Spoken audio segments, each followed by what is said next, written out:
안녕하세요. 생생매거진 오늘 황진입니다. 경북 봉화 아연광산에서 매몰됐던 작업자 두 분이 무려 221시간 만에 기적처럼 살아서 돌아왔습니다. 지하 190m 어둠 속에서 생존 의지를 잃지 않았던 이 두 작업자의 생환에 국민들도 함께 기쁨을 나눴고 또 가슴이 뭉클했는데요. 20여 년 광산 경력의 베테랑 작업반장은 구조된 후에 가족들에게 이런 얘기를 했대요.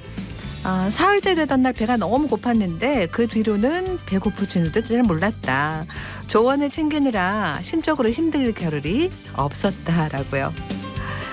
지난 2010년 칠레에서 광부 33명이 매몰된 지 69일 만에 기적적으로 전원 생환했을 때도 그 작업반장의 리더십이 있었는데요. 봉화 아연광산에서도 작업반장은 희망을 잃지 않고 동료를 챙겼고 매뉴얼대로 대처하면서 이런 기적을 만들어냈습니다. 이제 중요한 건 사고의 원인을 밝히는 것, 그리고 재발 방지책을 마련하는 거죠. 오늘 키워드 뉴스에서 얘기 좀 더 해봅니다. 그리고 정치 알바에서는 이태원 참사 관련 책임론과 수사, 정치권 분위기 짚어볼게요. KBS 대구 1라디오 생생매거진 오늘 11월 7일 월요일 순서 시작합니다.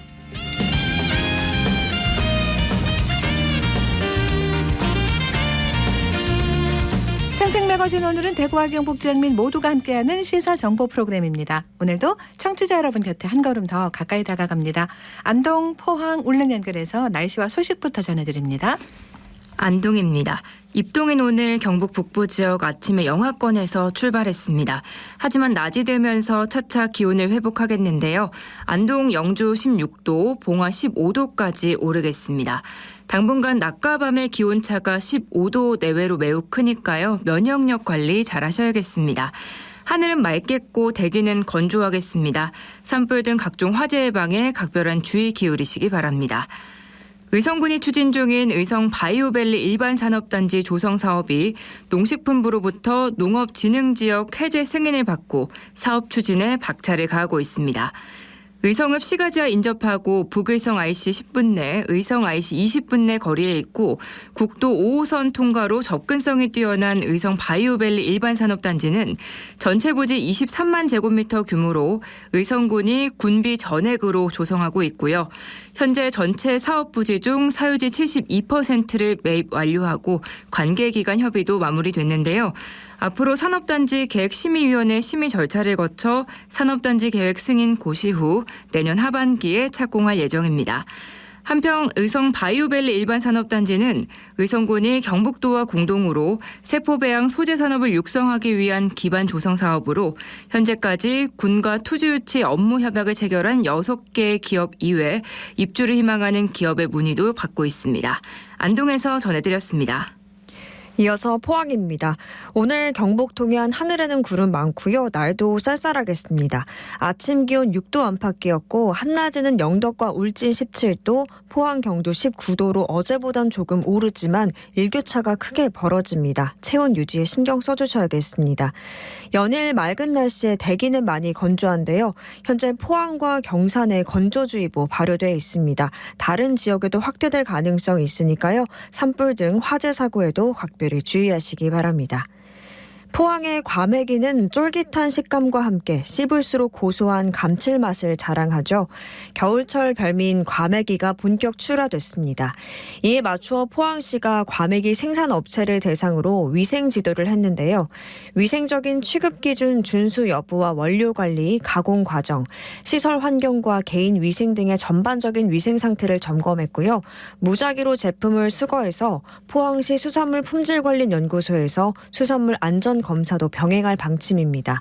또 내년 2월까지 생산업체에 대한 지도 점검과 유통제품에 대한 수거 검사를 수시로 시행하고 안전하고 맛있는 먹거리를 제공하기 위해서 수산물 전반에 대한 위생관리에 철저를 기하겠다고 강조했습니다.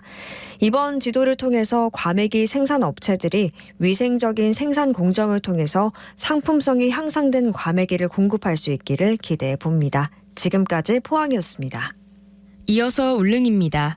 울릉도와 독도는 맑은 하늘 보이고 있습니다. 현재 기온은 어제보다 2도 높은 16도, 습도는 60%입니다. 동해 중부 먼바다에는 남서풍이 불면서 0.5에서 1m의 잔잔한 물결이 일고 있습니다. 오늘 여객선은 정상 운항합니다. 울릉농협이 지난해에 이어 올해도 농업인 행복버스로 지역 농업인들의 건강을 챙겼습니다. 농림축산식품부와 농협중앙회가 공동으로 운영하는 농업인 행복버스는 복지 접근성이 떨어지는 농촌 지역을 찾아가 의료 지원, 장수 사진 촬영, 돋보기 지원 등 농촌 복지 종합 서비스를 제공하는 사업인데요. 지난 3일 한마음회관에서 대구 한의대 부속 대구 한방병원 의료진들은 울릉 농업인과 지역 어르신 200여 명에게 건강검진과 한방진료 등 의료봉사를 펼쳤습니다. 코로나19가 완전히 종식되지 않은 상황이기에 사전 접수를 통해 인원을 제한했고 어르신들은 개인 방역수칙을 철저히 준수했습니다. 울릉농협 측은 진료를 받은 어르신들의 반응이 좋아 내년에도 실시할 방침이라며 지역 농업인의 삶의 질 향상과 더 나은 복지를 위해 최선을 다하겠다고 밝혔습니다.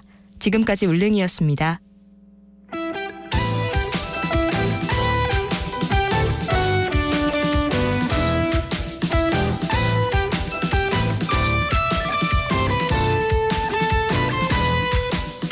네, 오늘을 보는 키워드 뉴스 월요일에는 매일신문 창원영 기자 함께합니다. 안녕하세요. 네, 안녕하십니까. 네, 첫 번째 키워드는요. 예, 합동감식입니다. 봉화 아연광산 얘기죠. 네, 맞습니다. 네. 이 봉화 아연광산 사고 현장에서 이 고립된 지 221시간 만에 기적적으로 이제 생還한 광부 두 분의 소식이 전해졌습니다.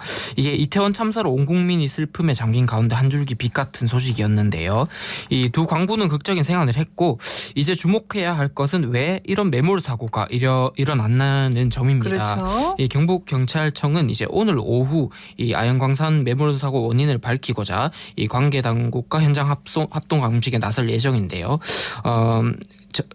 오늘 오후에 이제 광산사고 전담 수사팀하고 경북청 과학수사과 등이 사고 현장에서 합동 감식을 벌일 예정입니다. 네. 네. 합동 감식이라는 건 뭐 어떻게 진행하는 거예요? 예, 일단 경찰이 이 광산 구조도를 확보를 해서 네. 갱도 내로 쏟아진 토사, 이 펄 시료를 채취를 해서 네. 이 국립과학수사연구원 등의 성분 분석을 의뢰할 방침이고요. 그리고 동부광산안전사무소 측에 따르면은 이 광산 구조나 일대 토사 이 종류에 따라서 이 갱도 안전 확보 방법과 규정이 다를 수 있다고 해요. 네네. 그래서 경찰은 이걸 이제 고려해서 이 광산업체가 그동안 작업 네네네. 환경을 안전하게 관리했는지 네. 이게 살피려는 걸로 풀이됩니다. 네.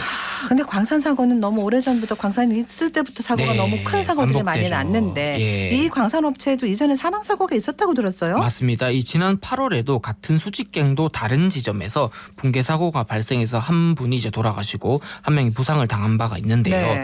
이 수사 상황에 따라서 이번 사고에 대해서 국가수와 함께 추가 현장 감식에 나설 수도 있다고 합니다. 예. 경찰은 또 광산업체가 지금껏 받은 행정 처분 이력 등을 좀 두루 검토를 하면서 이 앞서 지적받은 문제를 제대로 개선했는지 같은 것들도 살필 것으로 알려졌고요. 예. 앞서 경북경찰청이 이제 구조 다음 날인 5일에 사고 원인 규명 시작한다고 발표를 했고 3개 팀 수사관 18명을 투입해서 전담 수사팀을 만들었습니다. 네. 경찰이 이제 매몰 사고 당시에 탈출한 동료 작업자 5명을 참고인 신분으로 불러서 당시의 상황도 파악하고 이후에 이 광산업체 간부 등에 대해서 순차적으로 조사에 나설 방침입니다. 네. 뭐 아무래도 현장에서 같이 일했던 분들이 그 상황을 잘 그렇죠. 아시겠죠? 예. 네. 그 광산업체 내부에서 나오는 얘기들도 있겠죠. 예, 내부에서는 업체 측이 불법 매립한 광물 찌꺼기가 이 갱도로 유입된 탓에 사고가 났다 이런 의혹이 나오기도 했는데요. 예. 이런 의혹에 대해서 업체 측은 일단 허가받은 광미장, 즉 돌가루를 모아두는 장소가 있고 이 끈적끈적한 형태의 폐기물인 슬라임은 다 그쪽으로 보내고 있다라고 하면서 이 의혹을 부인하고 있는데 일단 수사당국은 이런 의혹에 대해서도 규명을 할 계획입니다. 수사를 해야죠, 그죠? 맞습니다. 알겠습니다. 다음 얘기는요? 예, 한수원 사회이사입니다. 네, 다음 네. 키워드가 생각했는데 네. 한수원 사회이사 네. 무슨 얘기입니까? 이게 포항에서 숙박업을 하고 있는 한 인사가 네. 한국수력원자력 한수원이라고 하죠. 신임 사회이사로 확정된 걸 두고 지금 논란이 일고 있는데요. 네. 이 원자력 같은 국가 에너지 산업에 대한 이해도가 높아야 하는 자리에 전혀 경험이 없는 인사가 뽑혔고 이 과정에서 한수원 인사검증 시스템이 작용하지 않았다라는 논란입니다. 네. 이 한수원 측에 따르면은 지난 1일자로 발령난 신임 사회이사 A 씨가 이 현재 숙박 애플리케이션 회사가 운영하는 이 프랜차이즈 가운데 포항 업소 한 곳을 맡고 있다고 하는데요. 네. 그리고 올해 5월부터는 지역 한 언론사 상무이사직 달고도 이제 활동 중이라고 합니다. 이분은 앞서 2017년에 자유한국당 현 국민의힘 포항 북다원 협의회 위원회 위원장을 또 지내기도 했고요. 그런데 이 같은 이력이 이제 한수원 비상임이사 선발 심사 기준인 어떤 전력산업부나 분야 종사 경험이나 뭐 전력산업의 특수성을 이해하고 있는 사람 이런 것과는 좀 전혀 관계가 없다는 게 전반적인 지금 평가입니다. 예. 네. 이 사회이사가 하는 역할에 대해서 다시 한번 근본적인 네. 질문을 던질 수밖에 없겠네요. 그렇죠. 예. 네. 이게 사회이사라는 거는 이 한수원 의사회 이제 안건에 대해서 의결도 하고 또 심의도 하고 또 경영 전반에 대해서 객관적인 또 자문을 해야 하는 그런 자리거든요. 네네. 지금 그리고 한수원 사회이사 다른 분들의 면면을 살펴보면은 뭐 한국전력이나 정부 부처 관계자나 이 교수 같은 이제 원자력 산업에 대한 전문 지식이 있고 또 한수원과 관계 기관의 가교 역할을 또 할 수 있는 그런 인사들로 꾸려져 있습니다. 네. 그런데 A 씨와 같은 이력을 가진 인사는 좀 찾기가 어렵습니다. 예. 한수원에 물어봤을 거 아니에요. 왜 이런 분을 했을까? 예, 네. 이번 논란과 관련해서 한수원 관계자는 이런 얘기를 하는데요. A 이사 선임은 공공기관 운영에 관한 법률하고 기획재정부 지침에 따라서 임원 추천에 등 절차 등을 거쳤기에 문제가 없다라는 어떤 원론적인 입장을 얘기를 했고요. 네. A 씨 또한 이번 선발 기준 보면 원자력 전문가 또는 이 사회적으로 한수원에 기여할 수 있는 다양한 경력자도 해당된다 얘기하면서 가족들의 응원 속에서 충실히 준비해 선발됐다 이렇게 해명을 했습니다.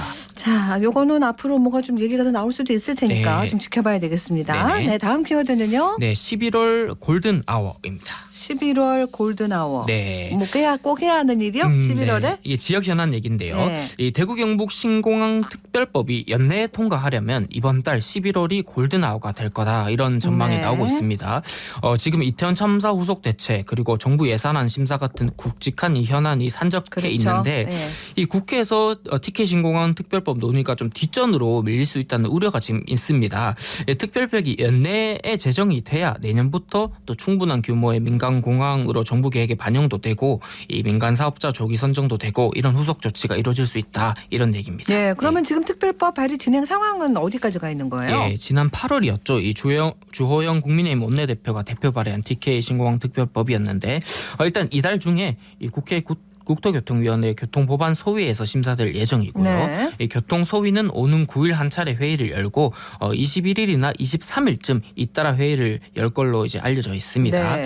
이때 교통소위 소속 여야 위원회 의견이 좀 돌출되지 않고 심사를 통과해야 국토위 전체 회의나 이제 법제사법위원회 심사를 거쳐서 12월 중 국회 본회의 상정이 가능할 걸로 보이는데 좀 타임라인이 빠듯합니다. 그렇네요. 정치권 분위기가 녹록지 않을 걸로 보인다는 거잖아요. 예, 그 이태원 참사 진상 규명이 후속 대책 마련이 일단 여야 관심을 블랙홀처럼 그렇습니다. 빨아들일 게 분명하고요. 또 정부 예산안에 대한 국회 심사 작업도 숨가쁘게 진행되고 있기 네.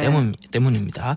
이 법 제정을 위해서 필수적인 또 거대 야당의 협조 여부에도 물음표가 달리고 그리고 기획재정부나 국토부, 국방부 등 정부 부처에서도 또 이견이 서로 다른 이견이 그래요? 있는 걸로 알려졌습니다. 네. 또 이제 용산 대통령실에서 TK 신공항 건설 사업에 대해서 여러 차례 지지 의사를 밝히기는 했는데 이 특별법 제정과 관련해서는 또 뚜렷한 입장 표명이 없기도 합니다. 그러니까 이 신공항 특별법을 연내 제정해야 한다라는 네. 당위성에 일단 네. TK 정치권이 좀 총력전을 펼쳐야 될 텐데 네. 조용한 분위기죠. 네, 지금 언론이 좀 앞서서 얘기를 하는 그런 형국인데 그러니까요. 정치권은 오히려 조용하고 네. 이 TK 국회의원과 대구시 경북도가 이제 경북도는 물론이고 지역 시민사회단체를 중심으로 한 특별법 제정 분위기 조성이 지금 제대로 이루어지지 않고 있습니다. 네. 이 지역 정치권에서는 가덕도 신공항 특별법이 제정될 때는 이 부울경 정치권하고 지역사회가 지역사회는 물론 정권 차원에서 한 몸으로 이제 밀어붙여서 결과를 냈는데 네. 이 TK 신공항 특별법에 대한 관심은 너무 좀 부족해 보인다 이런 지적도 나오고요. 또 연내에 법이 제정되지 않으면 이 사업이 차질을 빚을 수밖에 없고 이 가덕도 신공항보다 또 개항 시기가 늦어질 경우에는 노선 확보 같은 이 선점 효과도 누리기 어렵다 네. 이런 지적이 나오는데 TK 정치권하고 대구시 경북도가 좀 사활을 걸고 서둘러 총력전을 벌여야 된다 이런 네. 주문이 나옵니다. 그렇습니다. 네. 다음 키워드는요? 예, 구미 중견 기업입니다. 네. 어디를 얘기하는 예, 거예요? 한국 옵티컬 하이테크라는 곳인데 네. 이곳이 이제 지난달 초 화재 피해를 입었어요. 여기 여기가 불이 났어요? 맞습니다. 여기가 매출 4천억 원 정도 되고 일본 투자 중견 기업인데요. 네. 이 회사가 이제 화재 이후에 이 사업을 폐쇄할지 아니면 다시 재개할지에 대해서 구미 경제계에 지금 지대한 관심이 쏠리고 있다고 하는데 네. 이 이유가 이 회사의 매출이나 임직원 규모가 좀 만만치 않습니다. 그래서 구미 경제와 일자리 창출에 미치는 영향이 큰데 빠른 원상복구와 사업 재개를 지금 경제계는 바라고 있는데 이 회사 사정은 그리 녹록지 않다고 합니다. 그러니까 이게 화재 규모가 좀 커가지고 그죠? 예, 맞습니다. 그래서 그런가 봐요. 예, 이 회사가 대형 화재 때문에 회사 생산 기능을 완전 상실했다 그래요. 그래서 원상 복구에는 최소 1년 이상 장기간이 소요되고 예. 또 주력인 LCD 주문량도 지금 글로벌하게 감소해서 최근 국내에는 또 거래처가 거의 없다고 합니다. 그래서 회사 측이 사업 재개냐 폐쇄냐를 놓고 깊은 고민을 하는 것으로 알려져서 예. 직원들도 좀 위기감 섞인 목소리가 나오는데 네. 이 가운데 김장호 구미시장이 이번 주 일본을 방문을 하면서 이 회사의 일본 본사를 찾아서 네. 이 구미 사업장 원상복구를 지원하겠다 이런 사업 재개를 위한 설득에 나설 예정이어서 그 결과가 주목받고 있습니다. 회사가 문을 닫는다는 거는 거기에서 일하는 네. 노동자분들이나 여러 그렇죠. 가지가 연결이 되어 있는 거잖아요. 맞습니다. 네. 현재 이 회사가 휴업 상태인데 직원들에게 휴업 수당을 지급하고 있다 그래요. 네. 이 구미의 생산 물량을 중국 자회사 등을 통해서 대체 생산하고 납품하는 걸로 그런 상황으로 전해지고 있는데 이 회사가 이제 액정 표시 장치용 편광판 분야에서는 최고 기술력을 가진 회사로 앞서 말했다시피 4천억 원 정도 매출이 있습니다. 네. 그리고 지난 2003년 일본 기업과 한국 기업이 7대3 비율로 투자에 설립했는데 현재는 일본 기업이 지분을 모두 인수해서 일본 투자 기업으로 분류되고 임직원 한 210여 명 되는데 이제 LG 디스플레이에 납품을 하면서 네. 지역 경제에 많은 기여를 하고 있습니다. 큰 역할을 하는 곳인데 네네. 구미시도 지금 이 영업 재개를 위해서 이렇게 바쁘게 움직이고 있다는 건데 네. 결과를 좀 긍정적으로 볼 수 있을까요? 네, 일단 구미시 측은 이 한국 옵티컬 하이테크가 매출이 큰 중견 기업이어서 휴업 상태만으로 이 지역 경제나 일자리 창출에 큰 타격을 주고 있다 예. 현 상황을 짚으면서 예. 사업 재개를 위한 여건이 전반적으로 좀 좋지는 않은데 일본 본사 경영진을 직접 만나고 지원 강화 대책 등을 제시를 하면서 최대한 사업 재개를 위해서 설득하겠다 예. 이런 입장입니다. 자, 마지막 키워드 하나 얼른 좀 볼까요? 예, 83타워 승강기인데요. 예. 이 주말에 대구 83타워 승강기가 멈추는 사고가 네. 있었습니다. 지난 5일 사고 오후 얘기만 들으면 막 지난 5일 오후 6시 56분쯤이었는데 이 탑승객 22명이 20여 분간 고립됐다가 구조됐고요. 얼마나 놀랐을까요? 예, 다행히 인명 피해는 없었는데 네. 이 사고 원인은 아직 불명확해서 사고 원인에 대한 규명 절차가 지금 진행이 되고 있습니다. 빨리 밝혀야 되겠습니다. 이것도 네, 그죠? 맞습니다. 네, 알겠습니다. 오늘 여기서 마무리할게요. 고맙습니다. 예, 감사합니다. 월요일 키워드 뉴스 매일신문 차원영 기자와 함께했습니다.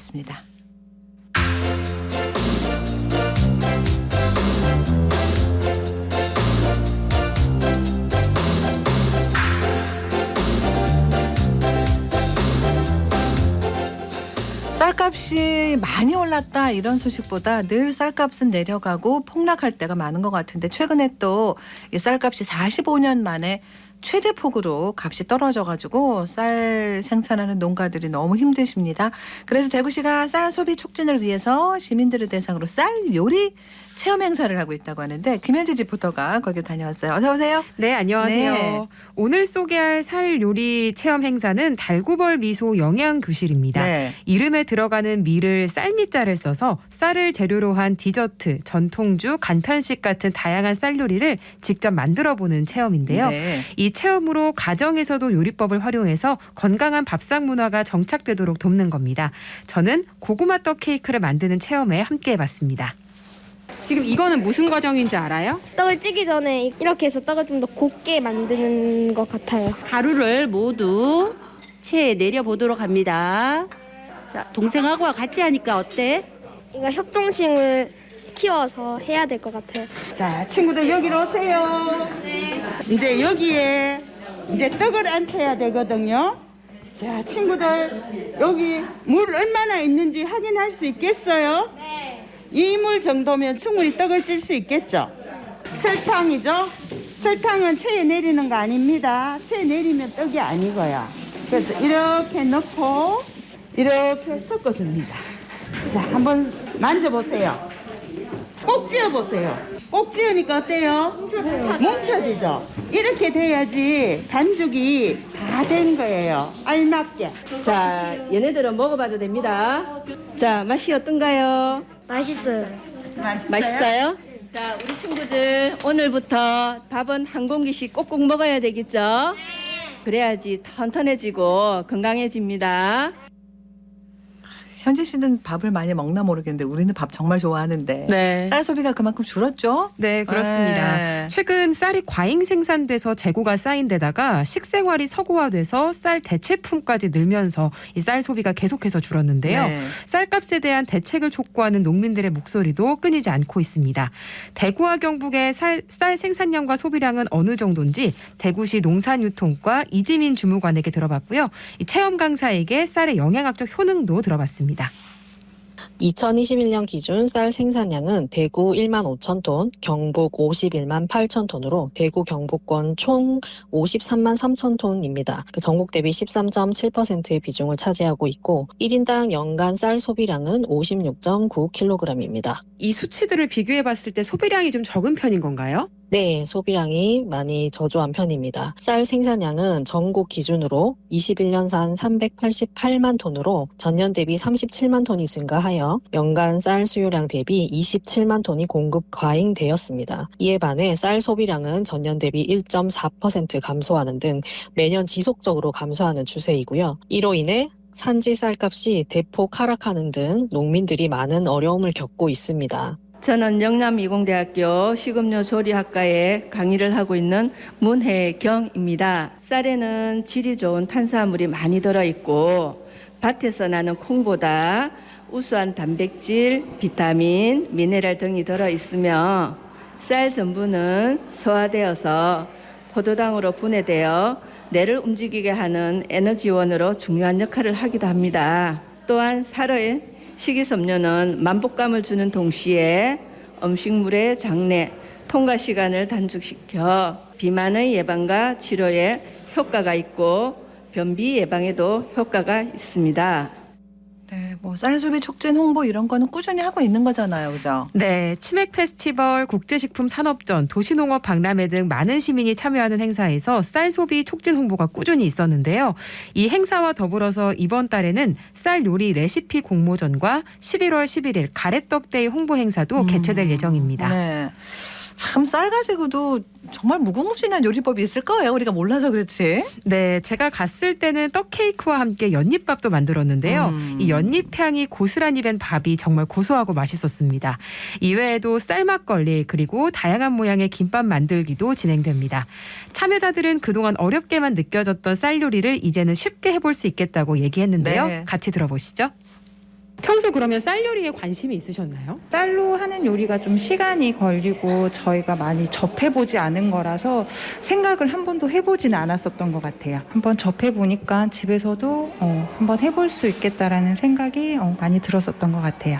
일단은 쌀 소비가 줄어들면 이제 저희보다는 일단 농민들이 많이 힘드실 것 같아서 이렇게 여러 가지 활용을 하다 보면은 이제 저희도 맛있는 음식을 접하고 그다음에 농민들의 이제 살림에도 많이 보탬이 될 수 있을 것 같아서 너무너무 뿌듯했습니다. 그 오늘 배운 요리 우리 엄마랑 집에서도 한번 만들어 볼 수 있을 것 같아요? 네. 이게 진짜 배워보니까 꽤 쉬워서 집에서 한번 만들어 볼 수 있을 것 같아요. 쌀로 여러 가지 요리를 만들어서 우리 가족한테도 주고 싶고 쌀의 중요성을 알게 되었어요. 오늘 여기서 만들어간 떡은 누구에게 선물하고 싶어요? 아빠가 오늘 여기 안 오셔서 아빠한테 선물해주고 싶어요. 엄청 좋아하실 것 같아요. 오늘 사실 제가 평소에는 쌀엔 탄수화물이 들어있어서 쌀을 많이 먹으면 살이 찐다는 걸로 인식을 하고 있었는데 이렇게 와서 쌀에 어떤 성분이 있는지 알아보니까 이제 쌀이 엄청 중요하고 건강하다는 걸 알게 되었습니다. 네, 달구벌 미소 영양교실은 이번 주 토요일까지 진행되고요. 대구 도시농업박람회 홈페이지에서 누구나 신청하실 수 있습니다. 그래요, 알겠습니다. 잘 들었습니다. 네, 고맙습니다. 네, 김현지 리포터였습니다.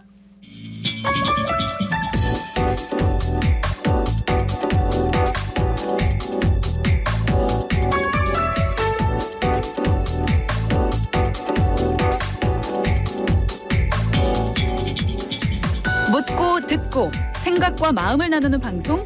지금 여러분께서는 대구 경북을 보고 듣는 생생 매거진 오늘을 함께하고 계십니다.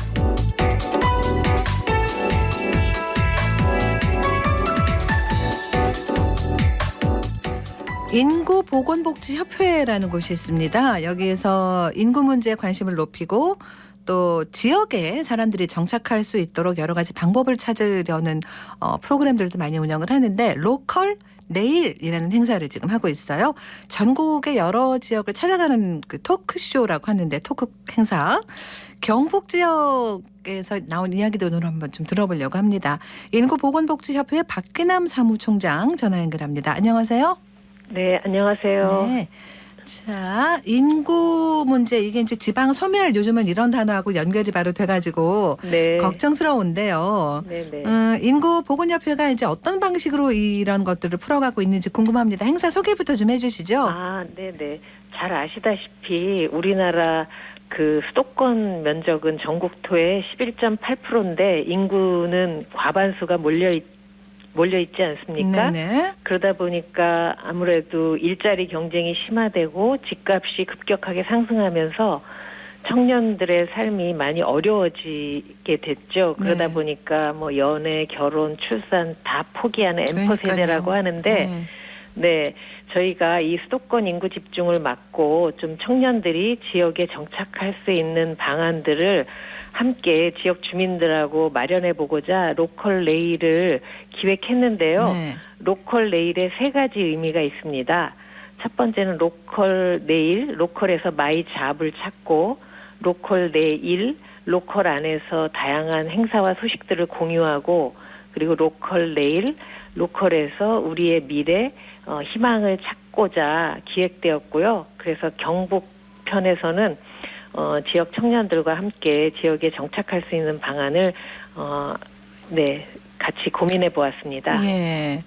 자, 이번에 그 경북권 토크 행사를 하셨어요. 네네. 우리 국민들이 지방 소멸에 대해서 어떻게 느끼고 생각하는지 또 설문조사도 전국 대상으로 해보고 그러셨더라고요. 네네. 네, 저희가 온라인으로 설문조사를 했는데요. 전부 2,067명이 참여하셨는데 응답자의 88% 그러니까 10명 중 9명이 지방소멸 위기를 체감하고 있다고 그렇게 응답을 했습니다. 그랬군요. 네. 이렇게 지방소멸 위기를 체감하는 이유가 여러 가지가 있겠죠? 네네. 네. 그 이유도 질문을 했는데요. 무엇보다도 이제 직접 지역의 인구들 고령화 현상이 가장 그 고령화 현상을 많이 체감한다고 했고요. 네. 그리고 점점 수도권과 비수도권 간의 양극화, 그러니까 격차가 심화되고 있는 점, 그리고 여러분 잘 아시겠지만 왜 벚꽃 피는 순서로 대학이 사라진다 그러게요. 하는 것처럼 네. 지방대학의 정원이 미달하는 거에서도 이 지방소멸 위기를 체감하고 있다고 응답을 했습니다. 네.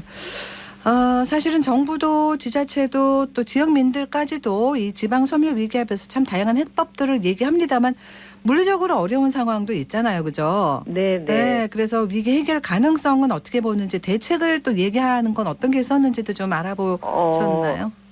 네. 그 위기 해결에 대해서 상당히 부정적으로 응답을 하고 있었습니다. 네네. 그래서 한 60.3% 그러니까 10명 중 6명이 해결하기가 어려울 것이라고 응답을 했고요. 네. 특히 이제 연령대가 낮아질수록 그러니까 20대와 30대가 다른 연령에 비해서 되게 부정적으로 응답한 비율이 높게 나타났습니다. 네. 그 위기 해결책 이런 것들은요?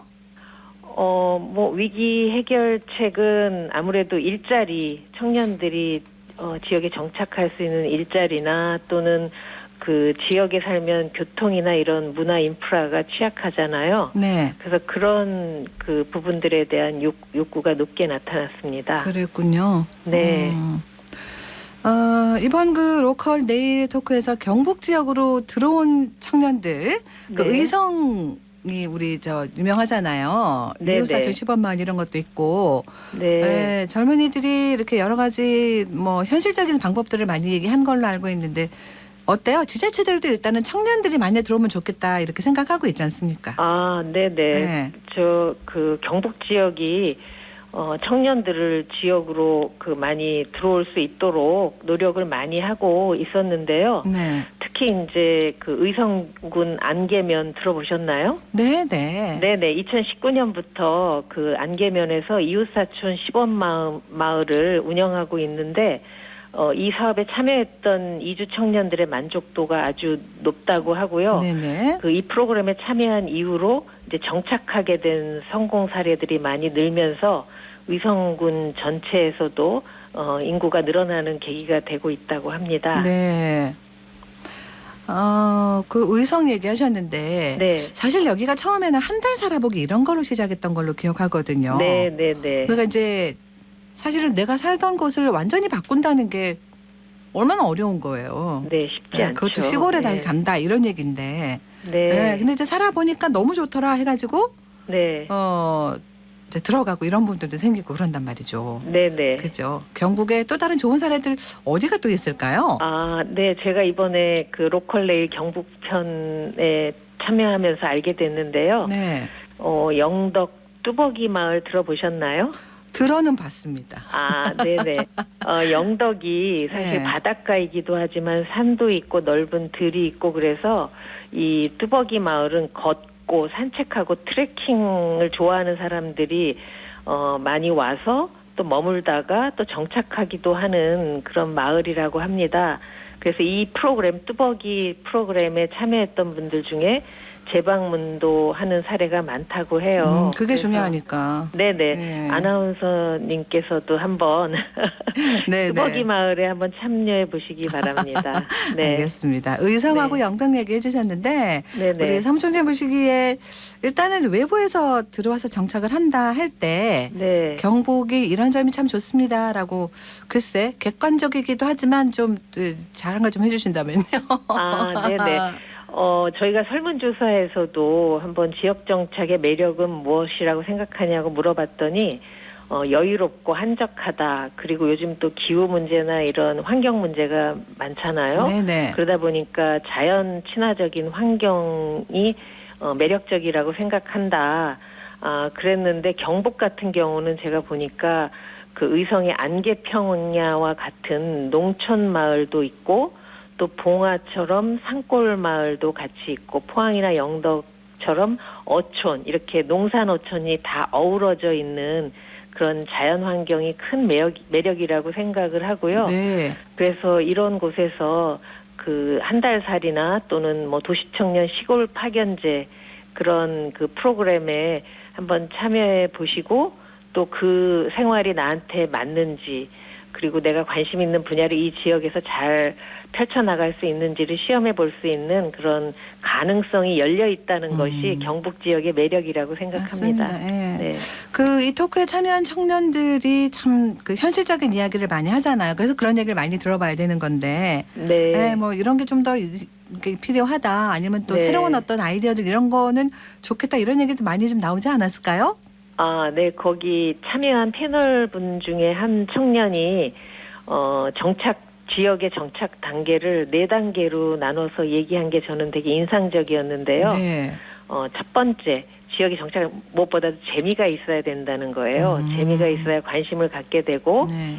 그 다음에 두 번째가 그 다양한 관계를 통해서 내가 정착을 결심하려면 사실 주위에 그 인간관계나 지원이 잘 돼야 되잖아요. 네. 그래서 관계가 중요하고 세 번째는 기회가 많이 주어져야 된다. 그래서 뭐 창업의 기회라던가 아니면 고용의 기회 이런 기회를 통해서 그 지역의 네 번째 이제 정착하게 되고 마지막으로 자연스러운 새로운 지역 문화가 만들어진다. 이렇게 네 가지 얘기를 했는데 네. 저는 그게 인상적이었고 이게 잘 그 진행이 된다면 그 경북 지역의 정착률을 높일 거라고 생각합니다. 정착률 말씀하셨는데 그러니까 중요한 건 그거니까요. 네. 그죠. 그래서 전국의 네네. 지자체들이 이 청년들 유입을 위해서 일단 지원금을 좀 줍니다. 네네. 근데 이제 일정 기간 이렇게 지급을 하는 거잖아요. 네. 그러니까 사실 이 지원금 주는 기간에 이제 들어와서 좀 살고 하다가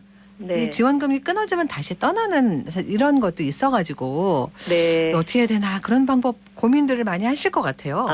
네네. 네. 저희가 이게 항상 이야기하다 보면 기승전 일자리입니다.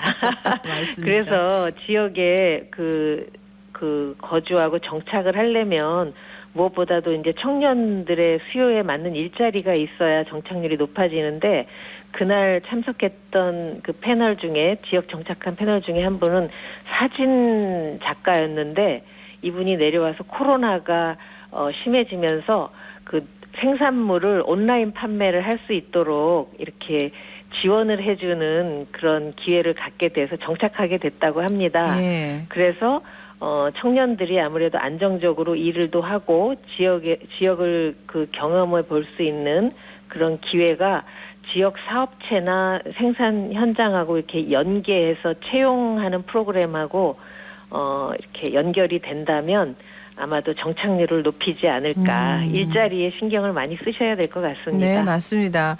지금 인구보건복지협회에서 로컬 네일 행사를 권역별로 이렇게 열고 있다고 들었거든요. 네네. 아마 이제 전국적으로 이 소멸 지역은 걱정거리나 또 관심이나 이런 것들이 다 비슷하지 않을까 이런 생각을 하는데 네. 우리 사무총장님 그 경북 지역에 특별히 제안하고 싶은 게 있다면 팁 하나 좀 들어볼까요? 제가 뭐 특별히 경북 지역을 위한 어떤 팁을 저만 갖고 있는 건 없는 것 같고요. 네. 제가 그날 참여해 보니까 지방 경북 도청, 그러니까 지자체하고 도민들이 힘을 합쳐서 살기 좋은 경북을 만들기 위해서 많이 노력하고 있구나. 네. 그리고 인프라를 많이 지금 깔고 있는 겁니다. 프로그램이나 뭐 여러 가지 지원 같은 것들. 그래서 이렇게 뭐 이웃사촌 마을 두 지역 살기 프로그램뿐만이 아니라 이제 은퇴자들을 위한 보니까 경북형 작은 정원 조성 프로그램도 있더라고요. 네. 그래서 이런 프로그램들이 더 많이 알려져서 사람들이 경북의 매력을 한번 경험해 보고 그리고 그런 경험을 통해서 지역 정착으로 이어질 수 있도록 네, 저희 인구보건복지협회는 홍보를 열심히 하겠습니다. 알겠습니다. 그러셔야 될 것 같아요. 관심들 더 많이 가질 수 있도록, 그죠? 네, 알겠습니다. 오늘 말씀 잘 들었습니다. 네, 고맙습니다. 네, 인구보건복지협회 박기남 사무총장과 얘기 나눴습니다.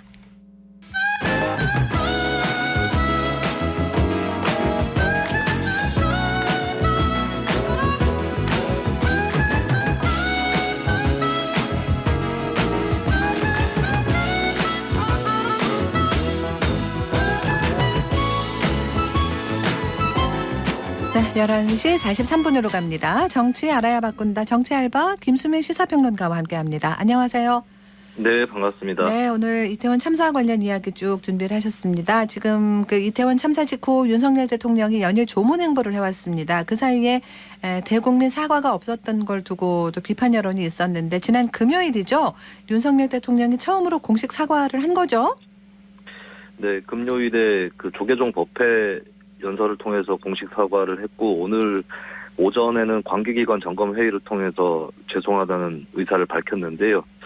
늦었다라고 볼 수 있는 것은 금요일에 보면 유가족으로 보이는 시민이 대통령 근조 화환을 부수면서 사과를 하지 않는다는 말들로 이제 규탄을 한 적이 있습니다. 예, 그 전에 사과하는 것이 바람직하지 않았는가라는 것을 방증하는 그런 사례인 것 같고요. 어떻게 보면은 사과의 골든타임은 놓쳤다라고 하는 것인데요. 참사 초기부터 진상규명, 재발방지, 피해자 지원, 책임자 문책 등을 약속을 해야 되는데 그걸 시작하면서 가장 적합한 메시지가 사과였다라는 것을 다시 한번 짚어야 될 것 같습니다. 대통령이 연일 조문을 하면서 나름의 의지를 밝히려고 했었지만 그것으로 부족한 측면이 분명히 있었다라고 하는 것이고요. 이번 주로서 대통령으로서도 중대 고비가 되지 않을까 이렇게 보여집니다. 그 참사 당시에 경찰 지휘부 행적들도 속속 밝혀지고 있습니다. 이렇게 직무유기라든가 업무상 과실치사 혐의, 징계 이런 건 어떻게 될까요? 네, 윤희근 경찰청장 같은 경우는 토요일 밤 그 당시에 캠핑장에서 자다가 보고를 못 받았는데 이 시각이 업무를 반드시 해야 되는 시각은 아니라서 처벌 가능성까지는 좀 낮다라고 볼 수 있을 것 같습니다. 김광호 서울지방경찰청장 같은 경우는 늑장 보고의 당사자이면서 또 본인이 보고받은 것도 시점이 늦었기 때문에 이 책임이 어느 정도인지는 조금 더 따져봐야 될 것 같고요. 네. 조금 더 책임 소재가 분명한 경우가 있습니다. 서울지방청의 당직 상황관리관이었는데도 1112 상황실이 아니라 본인 집무실에 있었던 류미진 총경이 있고요. 그리고 상황 인지 후에 차량 정체 속에 있다가 늦게 도착을 한 이임재 당시 용산경찰서장 같은 경우 분명한 책임이 더 있다고 볼 수 있겠는데요. 직무유기 같은 경우는 상대적으로는 가능성이 낮습니다. 일부러 직무를 거부하는 행위에 해당하기 때문에 예. 근무 태만 수준을 초과했느냐 이것이 관건이라고 볼 수 있겠고요. 네. 업무상 과실치사죄의 경우는 압사 사고로 충분히 예측할 수 있었고 또 재량권의 범위를 일탈해서 적절한 조치를 하지 않았다. 이 점까지 입증되면 처벌 가능성이 있습니다. 그리고 설령 사법처벌이 되지 않는다 할지라도 경찰청 내에 징계를 받을 가능성은 상당히 높다고 볼 수 있겠습니다. 그 용산경찰서 정보과에서 참사 전에 이미 안전사고를 우려하는 정보보고를 여러 차례 작성했다. 그런데 이 보고서가 참사 발생 직후에 삭제됐다 그러더라고요.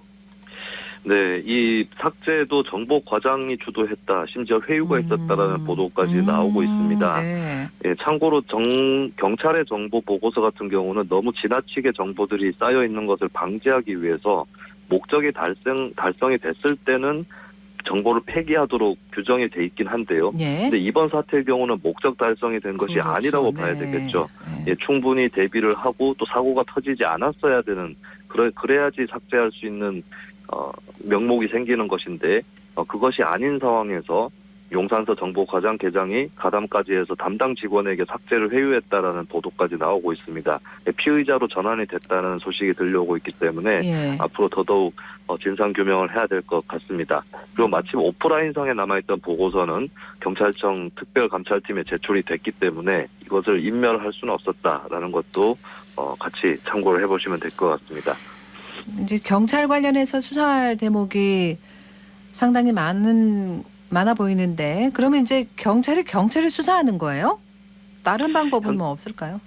네, 현재로서는 그렇게 하고 있고 셀프 수사라는 우려가 나오고 있습니다. 예. 대형 참사 같은 경우는 경찰의 직접 수사 개시 범위에 들어가는 것이라서 검찰 같은 경우는 경찰의 혐의에 대해서만 한정해서 수사를 할 수가 있는데 이조차도 경찰이 먼저 어떤 영장을 신청한 혐의에 대해서는 검찰이 수사를 못하게 되어 있습니다. 그리고 공수처 같은 경우는 경무관급 이상의 경찰 간부의 직권남용이나 뇌물죄에 대해서만 수사를 할 수 있거든요. 예. 그렇다면 경찰에 대한 외부 수사는 특검 말고는 방법이 없다고 볼 수 있겠습니다. 국회에서 별도로 특검법을 만든다면 여야 합의까지 시간이 소요될 수가 있겠고요. 그렇기 때문에 법무부 장관이 직권으로 발동하는 상설특검 가능성이 제기가 되고 있습니다. 상설특검도 한 20일 정도는 시간이 기술적으로 걸릴 것으로 보여지고 그리고 정치권에서 한동훈 법무부 장관이 상설특검 발동하는 것에 대해서 어떻게 생각할지 이 부분이 변수가 될 것이거든요.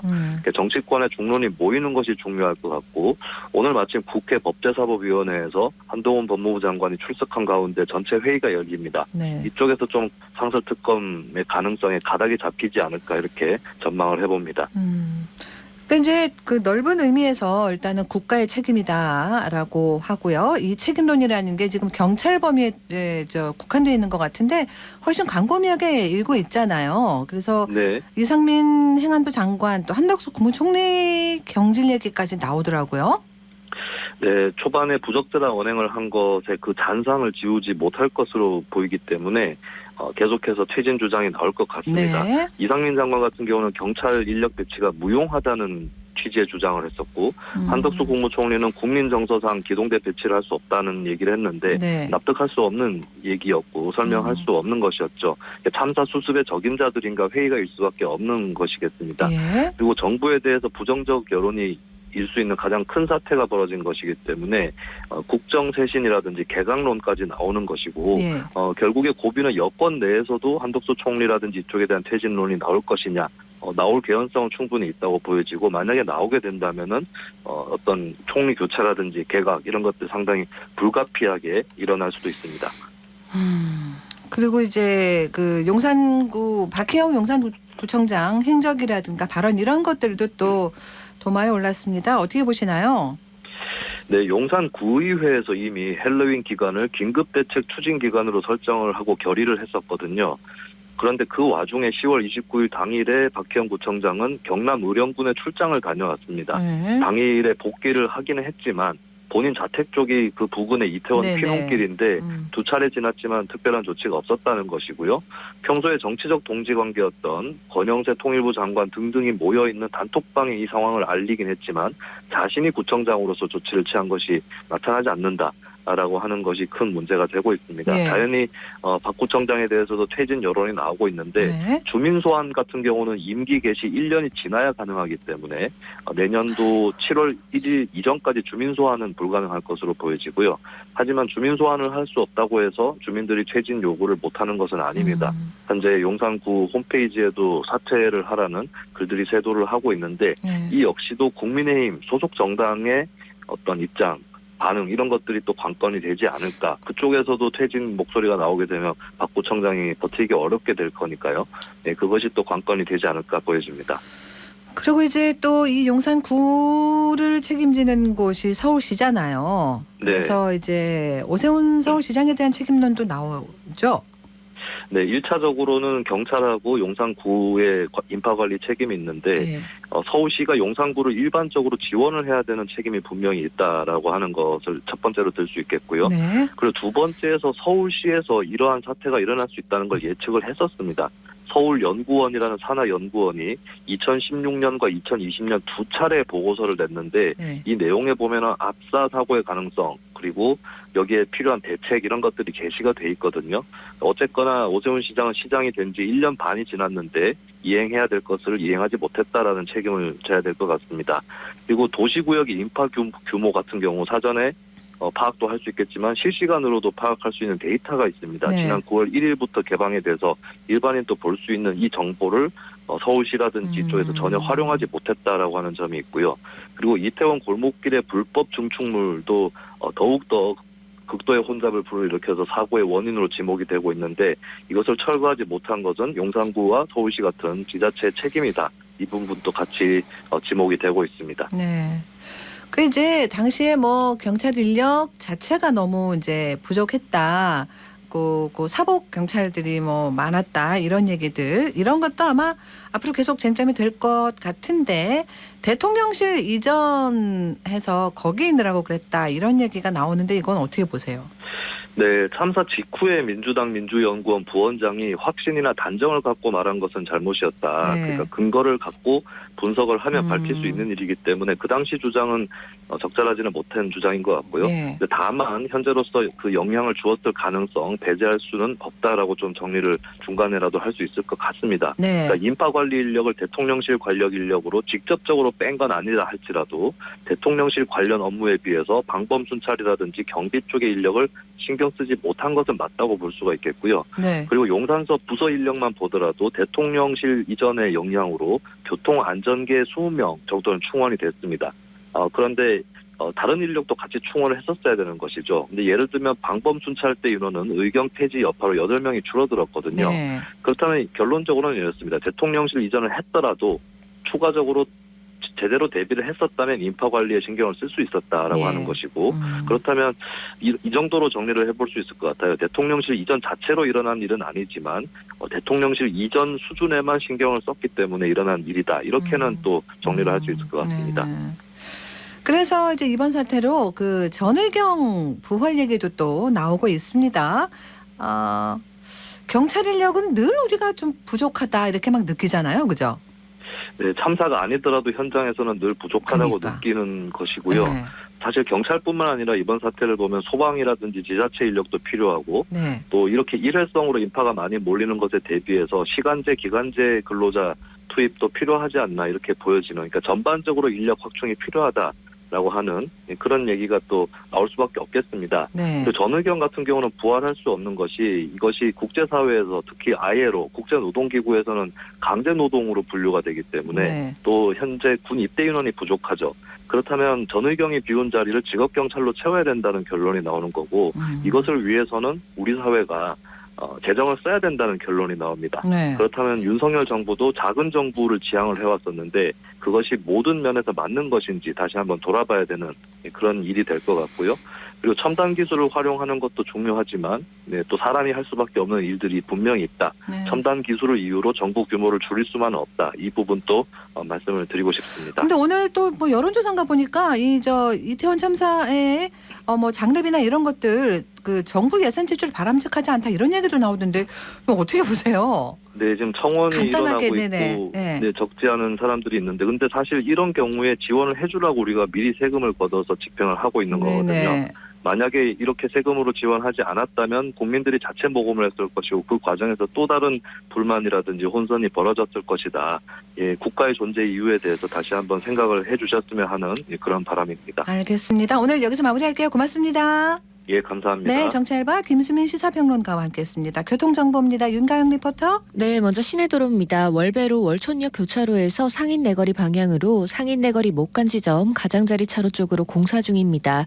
신천대로는 서대구 나들목 방향으로 칠성 고가차도 중간 지점에서부터 서행으로 이동하는데요. 이어 경대교 지날 때까지도 답답합니다. 달구벌대로는 반월당 내거리 구간으로는 이동량만 꾸준할 뿐 흐름은 좋은 모습이고 범어 내거리에서 만촌 내거리 구간으로는 신호 한 번이면 이동 가능하겠습니다. 이어서 고속도로입니다. 경부고속도로 서울 방향으로 김천관리목 부근 184.5km 지점입니다. 갓길 쪽에 화물차 고장 처리 중이고 대구 포항고속도로 포항 방향으로 부경천 부근 29.7km 지점 갓길 쪽으로 승용차 고장 처리 중입니다. 중부내륙지선은 대구 방향으로 화원 옥포 분기점 1차로와 2차로 따라서 아스팔트 포장 보수 작업 중입니다. 지금까지 이 시각 교통정보였습니다. 오늘이 입동이더라고요. 벌써 건조하고 일교차도 크고 불이 많이 납니다. 경북에서 공장 화재가 잇따르는데 오늘 새벽 2시쯤 경산 암양읍의 한 사진 앨범 제조 공장에서 불이 크게 나서 소방서 추산 4억 원 정도 피해가 났고요. 어제 저녁에 영천에서도 공장 화재가 있었습니다.